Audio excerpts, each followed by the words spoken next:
No one noticed the cat, even though it had been there every single day. It had stopped crying, stopped scratching, stopped lifting its eyes in search of comfort. It just curled up into the darkest corner of the back storage room, where no one bothered to walk, tucked behind rotting wooden crates, a broken fan blade, and the familiar scent of mildew. Its spine jutted out sharply, fur clumped in patches, eyes barely open, breath thin as thread. But it was still alive. Just like this shelter, a place once built on compassion, now merely existing like a body without a soul. The man in the oversized uniform stood silently a few feet away. No one paid him any attention. He looked like just another seasonal hire, the kind no one asked for a name or offered a greeting. But unlike the apathy surrounding him, he saw everything: the empty bowl, the stiff towel that hadn't been washed in weeks, the cat's eyes dry and indifferent, not even twitching when something crashed nearby. He used to believe that kindness couldn't decay in a place founded on it. But that belief was fading now, quietly, just like the cat slowly vanishing in the invisibility of routine. He didn't touch it, didn't call to it, it had no name. He just stood there long enough to realize what was rotting here wasn't the broken fan or peeling paint. It was something deeper, something once nurtured by wounded hearts, now being devoured by indifference. He had once hired them, the people no one else would take. Former inmates, those who had lived on the streets, the broken ones trying to start over. And they had once been his pride. No degrees, no polished resumes, only sincerity and the hunger to rebuild their lives. He had believed if a small creature could save itself, then perhaps he could build a place to save both the forgotten animals and the forgotten people. But now, those people, or the ones who had replaced them, no longer bore eyes that looked down to see the fragile pain. They barked orders without looking up, skipped over soft whimpers as if they were wind behind the walls. Dante Ellison, the soul behind this place, had returned like a nameless ghost, stepping back into the world he once built but could no longer recognize. He used to say, "I didn't build a place to save animals. I built a place where compassion could breathe." And now those breaths were thinning, not suffocated by cruelty, but by the slow, repeated weight of apathy. He didn't blame those working here. No one is born cruel. But indifference, when repeated enough, becomes a system, and that system was eating away at the very foundation of Hopeford shelter. Standing before the steel cage, where the frail cat didn't even bother to lift its head, Dante exhaled softly. Not a word. But in that silence, a quiet decision took shape, a decision that would change everything. Because silence, if not broken, will continue to consume everything good that once defined this place. And he had never been the kind of man to stand still while life quietly disappeared. Years ago, before Hopeford even existed, Dante Ellison was a shadow himself. Not because he wanted to be, but because life had gradually extinguished every light around him. A once stable job was cut during a ruthless restructuring. A relationship crumbled when the other person could no longer bear the silence, slowly taking over him day by day. He stopped answering calls, stopped opening the curtains, stopped stepping out of his cramped apartment. Silence filled the space like rising water, and Dante let it drown him without resistance. No one called. No one knocked. By the second month, his fridge was so empty he could hear his heartbeat echo through the kitchen. By the fourth, he no longer knew what day it was. A rent warning letter hung on the outside of his door. He didn't open it. His life then mirrored the look in the eyes of that cat in the back room, today half closed, weary, no longer expecting anything. Until one night, in a downpour so heavy the hallway light flickered like it was gasping its last, a faint bark broke through the stillness. At his door was a small dog, fur soaked from rain, front leg limping, eyes looking at him without begging, without fear, only as if to say, "I've got nowhere else to go." He didn't chase it away. He didn't give it a name. He just let it walk in, wrapped its shivering body in an old towel, handed it a few dry pieces of bread, and the two sat there in silence, warming each other with nothing more than presence. The dog stayed, without asking, without demanding. It simply lay by his side, night after night, until one morning Dante heard himself speak aloud. You're the only reason I haven't let go." That moment, he understood he was living on borrowed life, a life saved by a creature that didn't need to know why. And that silent promise of redemption began to take shape that very day. There were no investors, no veterinary degree, only a quiet vow. He sold off old belongings, took night janitorial shifts at animal clinics, saved every coin, slept in his car, and lived on instant noodles for months. Every piece of wood, every fence, every first kennel at the shelter he built with his own hands, painted with quiet gratitude that had no name. When the Hopeford Center opened, only a few people waited outside. There was no press, no ribbon to cut, just a handwritten cardboard sign. No charge, only kindness. He lifted the dog, older now, one ear drooping like a wilted leaf, and placed it into the arms of an elderly woman who was weeping. She simply whispered, "Thank you," and the dog gently licked her chin, its tail wagging hesitantly, as if it still wasn't sure it was truly welcome. Dante gave no speech for the cameras. He said just one sentence: "I built this place for the creature who stayed when everyone else left." That day, he said nothing more, but from his eyes, it was clear to everyone he would never forget. Hopeford, once built by the hands of one man and the hearts of dozens of others, had grown into an organization with 3 branches, 18 employees, and monthly financial reports delivered like clockwork. From the main office, Dante had often told himself not to interfere with every minor detail, believing that those he entrusted would uphold the spirit of the center. But then, small changes began to appear. Feedback from adopters seemed to dwindle. Scattered complaints surfaced about employees being cold, unclean animal enclosures or a veterinarian frequently absent. And then, one afternoon, an email arrived, no name, no greeting, no signature, just a single sentence. "Go to Hopeford North. Don't tell them who you are." Dante read it 4 times. The words weren't angry, weren't accusatory. They felt like the whisper of someone out of options. It wasn't a formal complaint, nor a plea for help, just a message. But it was enough to make him set his phone down and stare at the old photo on his desk. A brown dog with upturned ears and a gaze both foolish and loyal. He didn't notify the manager. He didn't submit a travel plan. He left no instructions. He simply folded up a fake resume, pulled on a worn silver-gray hoodie, slipped on frayed gloves, and returned to the place he once called home. On his first morning at Hopeford North, he entered using a temporary access card. No one asked who he was. A graying man with tired eyes pointed to a mop and said, "Back corner needs cleaning." Another staff member kicked a pile of cardboard and added, "Stack those, and don't spill the food." No greetings, no introductions, no guidance. Everything ran on routine new person, heavy work, indifference handed out like it was part of the job description. Dante didn't protest. He wasn't there to be recognized. He was there to observe. And what he saw chilled him, bit by bit. Cages half cleaned, cats without names, some sneezing fitfully, others curled up beside empty water bowls. One cage had a food bowl flipped over, swarmed with flies, no one stopping to fix it. A staff member walked by, eyes glued to their phone, stepping on dried urine without even a glance. Neglect wasn't an accident here. It was a rhythm, something trained through every shift, every ignored reminder, every averted gaze. Dante moved slowly past the rows of cages, silent. But inside, something began to crack. Not rage, but a deep sense of betrayal. The very people he had believed understood what it meant to be abandoned were now repeating that same harm, not on themselves this time, but on creatures too powerless to speak. He stopped at a cage tucked far in the corner where light didn't reach. A calico cat pressed against the metal bars, fur matted, eyes dimmed with no reflection of life.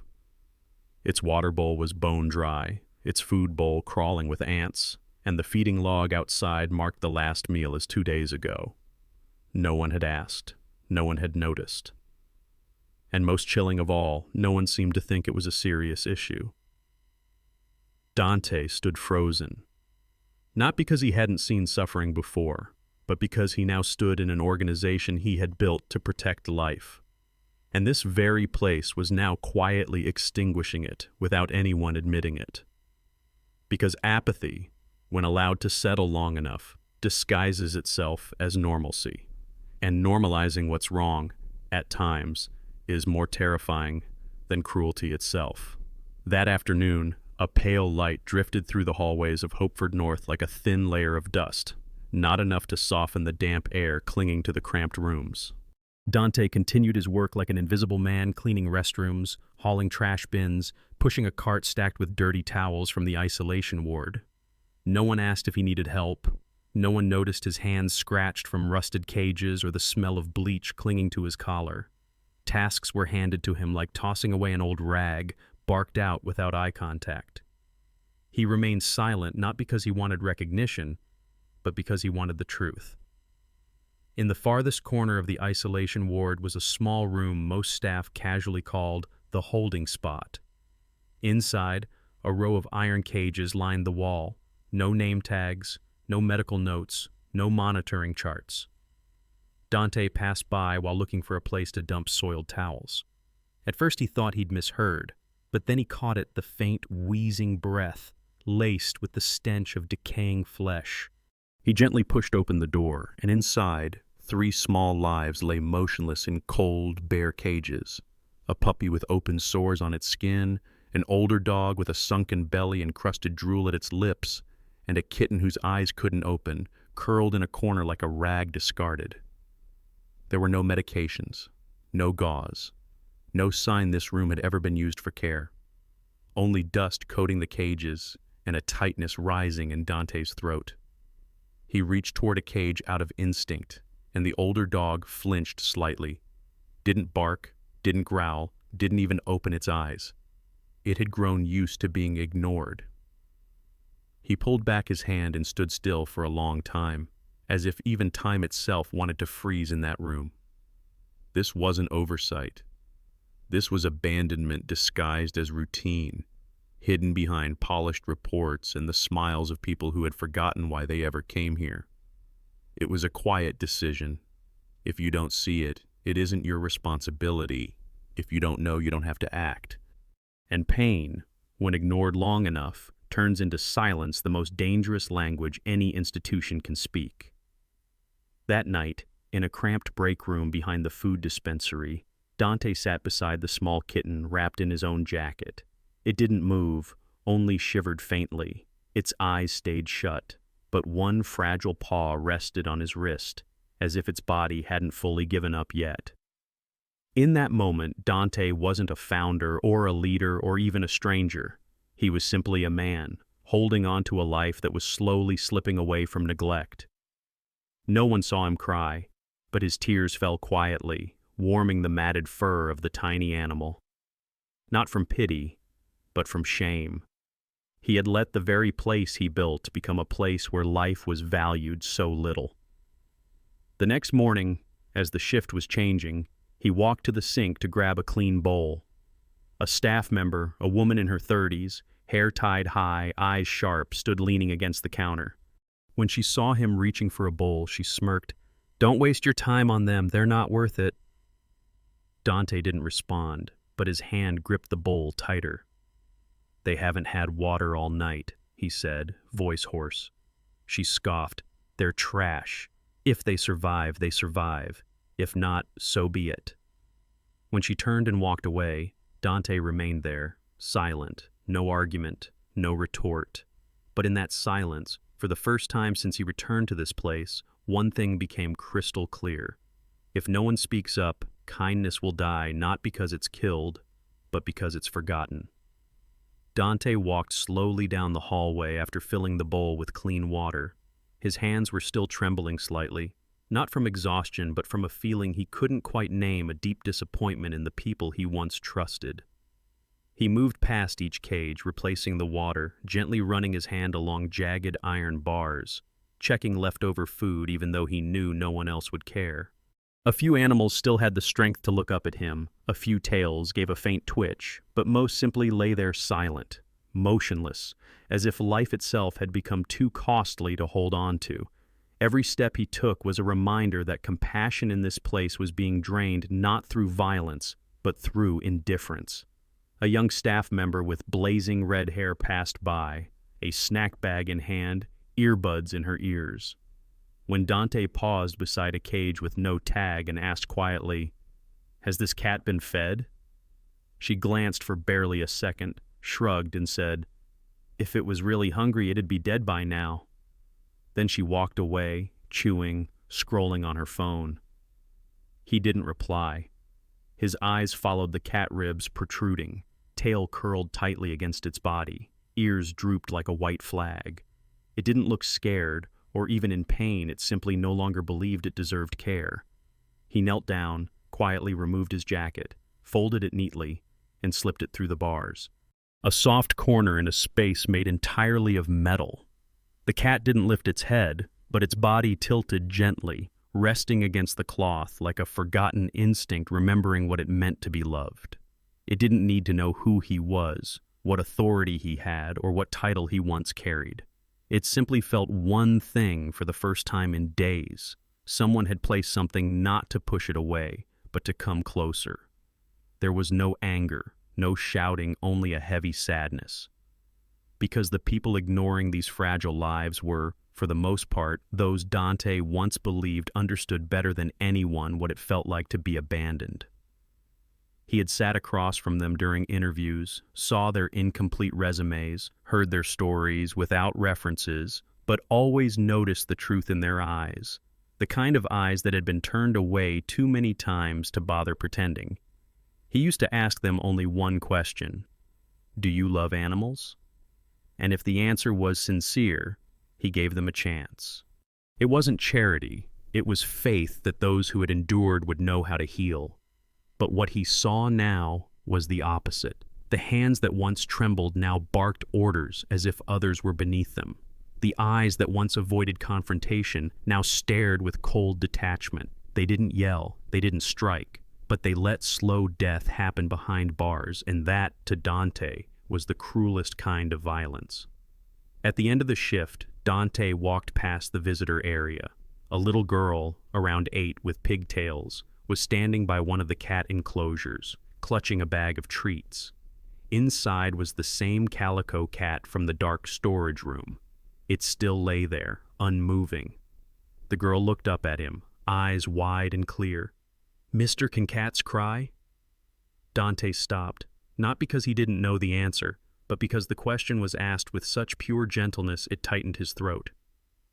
"Yes," he said softly. "They do. It's just, most people don't notice." She didn't say anything more, just sat down beside the cage and placed the treat bag nearby, not opening it, not coaxing, just so the cat would know it wasn't alone anymore. And in that quiet moment, Dante realized there were still people here who knew how to feel. But the question lingered in his mind like a shadow. Was that tenderness enough to stand against a system so used to being numb? As the faint yellow light faded at the end of the hallway behind the kennel wing, Dante felt his steps slow, not from fatigue, but from a vague sense of unease. Something didn't align. From the blueprint he'd memorized since the first day he designed the place, the space he stood in had no name, no markings, not even a mention in the original architectural plans. An old corridor, unmonitored, dimly lit, and so silent he could hear the beat of his own heart. He turned in. The air smelled of damp decay mingled with cold metal. On the walls, paint peeled in long strips like remnants of time forgotten. No footsteps, no voices.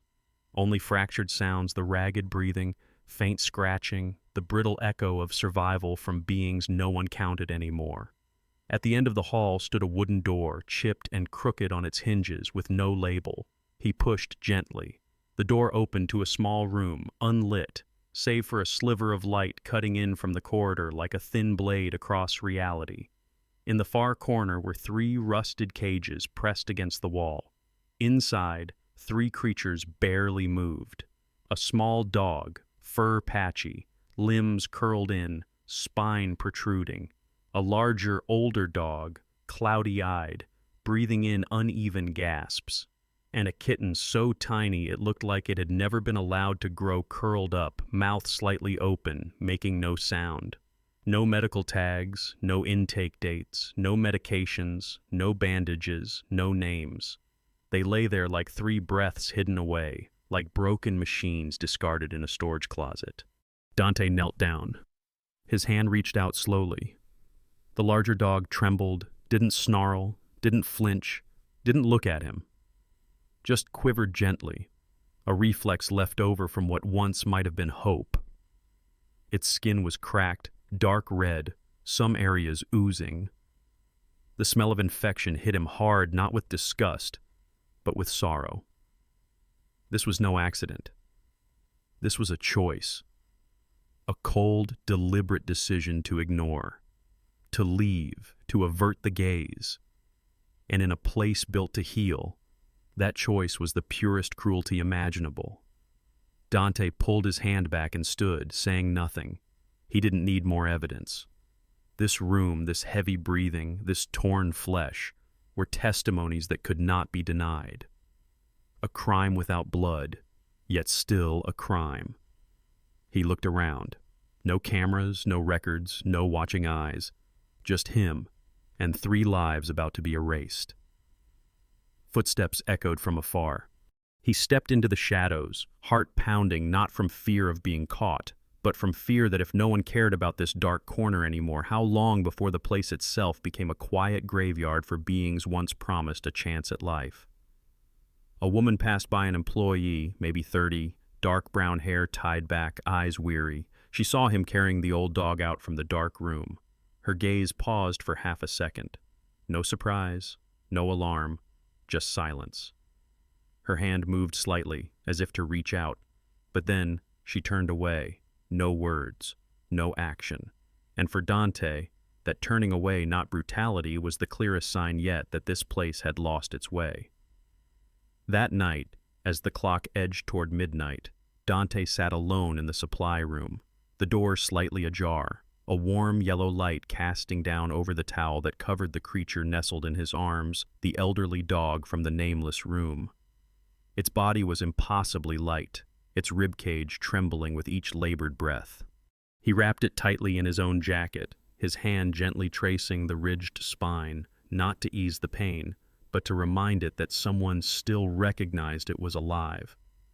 In a silence so complete he could hear the faint trickle from a pipe above, he felt the animal's heartbeat weaken not because its time had come, but because it was being forced to surrender alone. On the other side of the wall, laughter echoed from the break area. A staff member was laughing loudly at a video on their phone. Look how it flinched, like a cartoon. Then came the sound of a hand slapping metal, a dog's startled bark, followed by a burst of laughter. Dante didn't get up. He didn't shout, didn't storm out. He simply sat there, head bowed, because he knew the cruelty here didn't take the shape of yelling or beating. It hid itself in laughter at fear, in the shrug that reduced pain to just part of the job. It didn't need blood to cause harm, only indifference repeated often enough. The next morning, Dante woke earlier than anyone else, not out of obligation, but because of a decision formed during the night to call the only person he still trusted, a retired veterinarian who had once treated his very first dog back in a tiny basement behind a grocery store. The call lasted exactly 1 minute. "I don't need paperwork," Dante said. "I just need you to come, quietly." Her voice hadn't changed, calm, steady. "Bring them after 11. I'll be waiting." That night, after everyone had left their shifts, he returned to the nameless room, carrying each creature out one by one, the small dog, the kitten, and finally the old dog. He brought no suitcase, no records, only a blanket, a few bandages, and a heart large enough to know that if no one else would speak, then he would be the one to break the silence. There was no alarm. No one asked what he was doing. He carried each animal as though it were an apology to himself for allowing a place once built on redemption to become a gate into darkness. His old car rumbled to life in the thin fog, pulling out from the rear lot of Hopeford North. He didn't look back at the building. Behind him were bricks that once held dreams. Ahead of him was a mission to rescue what silence had buried. Under the soft light of the clinic, the three creatures were placed on the table, one at a time. The veterinarian didn't ask many questions. She simply got to work. After nearly an hour, she looked up, wiping her hands on a cloth towel. "Just in time," she said. Dante didn't respond. In that moment, he wasn't a CEO. He wasn't a founder. He was simply a man who had finally taken action. The next morning, as the clock struck 8, the meeting room at Hopeford North was nearly full. A few employees had their legs propped up. Others yawned, assuming it was just another update on shift schedules or a revised procedure. But when the door opened, it wasn't the manager who walked in, nor the supervisor. It was the man they had all known as the new janitor, Dante Ellison. No longer in cleaning uniform, no gloves stained with disinfectant, just him, standing tall, eyes steady, holding a slim folder with a screen behind him ready to play the first video. No introductions, no titles. He walked to the center of the room, placed the folder on the table, letting his gaze meet each person's in turn slowly, steadily, without flinching. Someone began to speak, their voice low. "You're..." But before the question was finished, someone at the back whispered, "That's the CEO. It's him."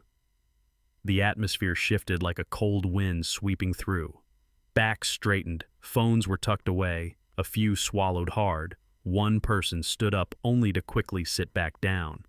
Dante still said nothing. He pressed play. The screen lit up with the first video. An employee kicking aside a food bowl, a dog recoiling in fear inside a cage. Then came the sound of laughter, chilling, indifferent.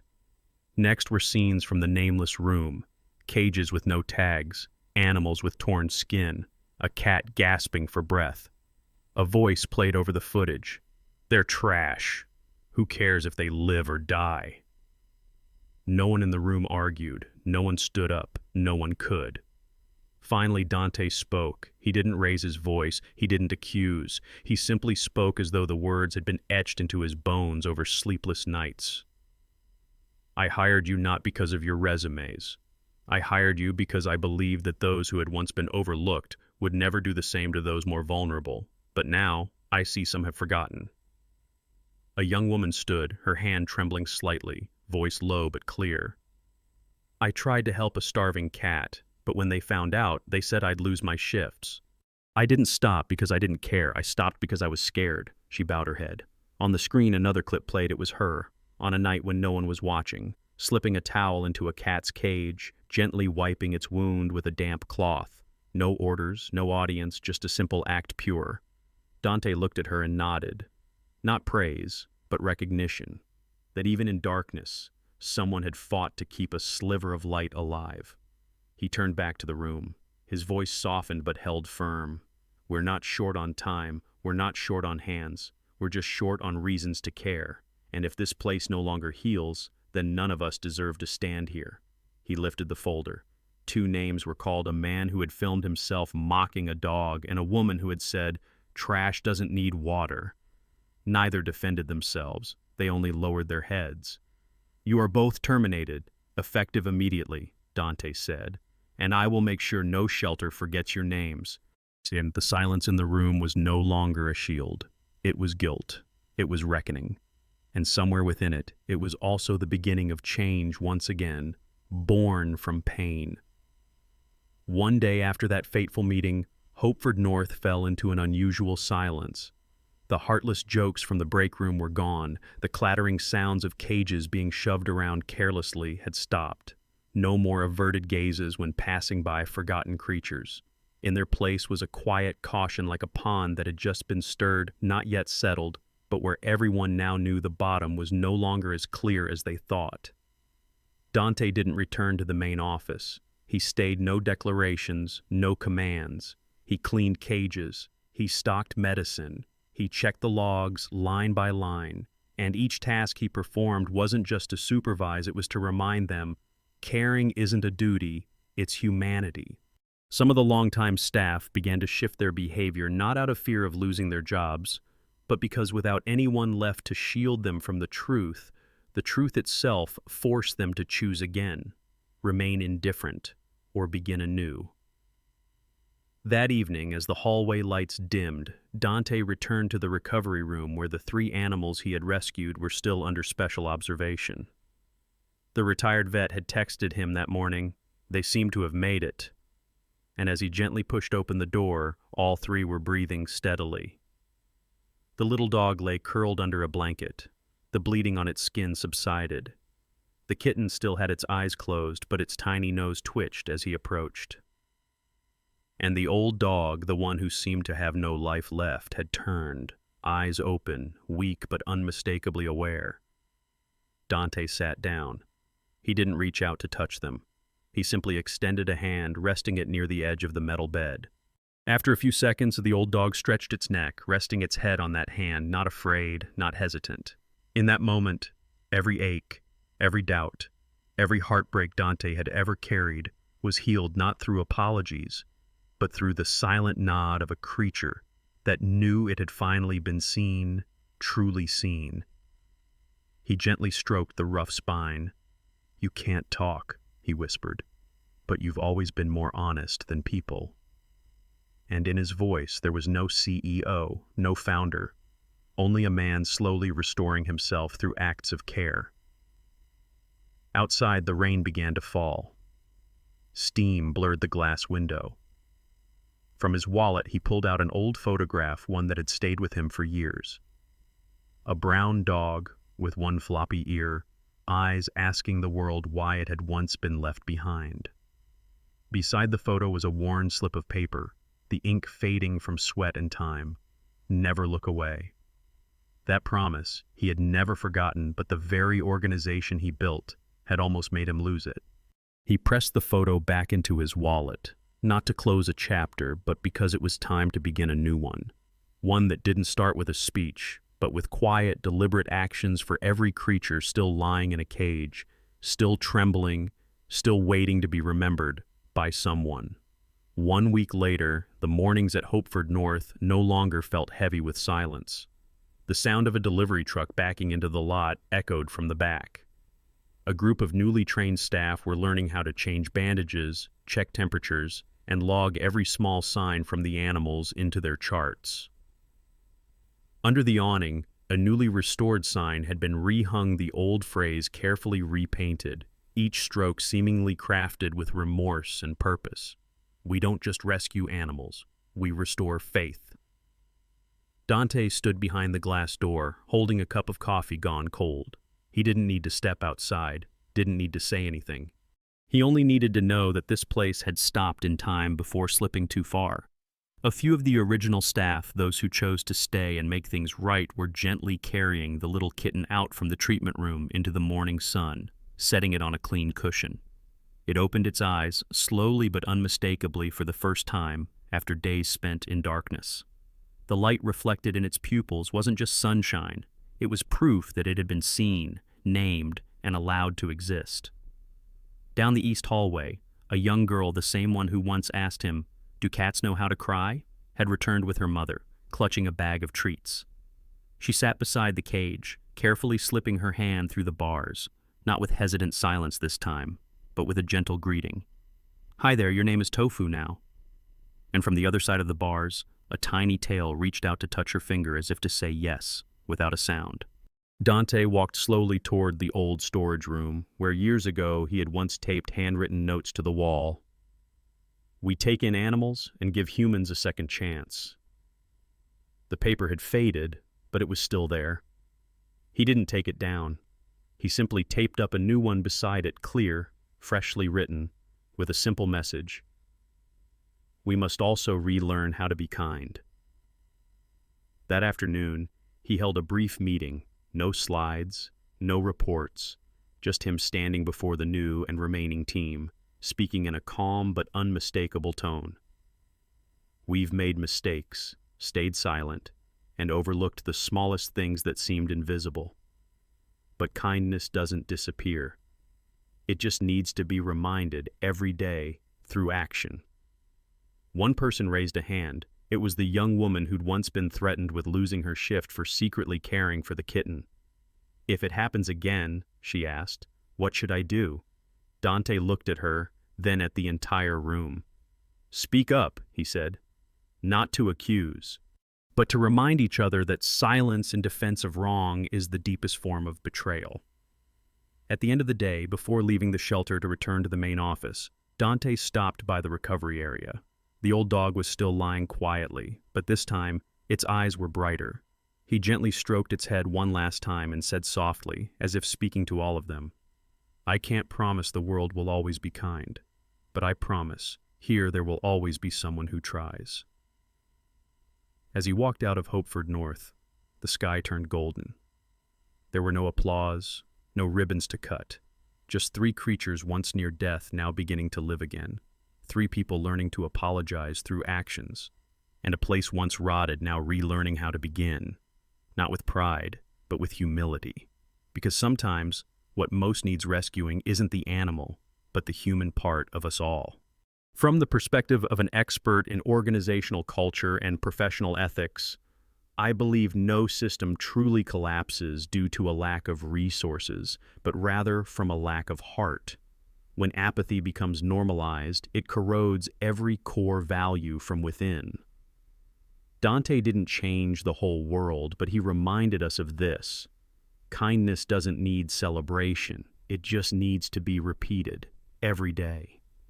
If this story stirred something within you, a memory, a question, or simply a desire to preserve our humanity in an increasingly rushed world, please like this video so that its message isn't buried. Don't forget to subscribe to continue following these journeys that bring darkness into the light. And if you believe kindness should never be a rarity, leave a comment with the phrase, "Keep kindness."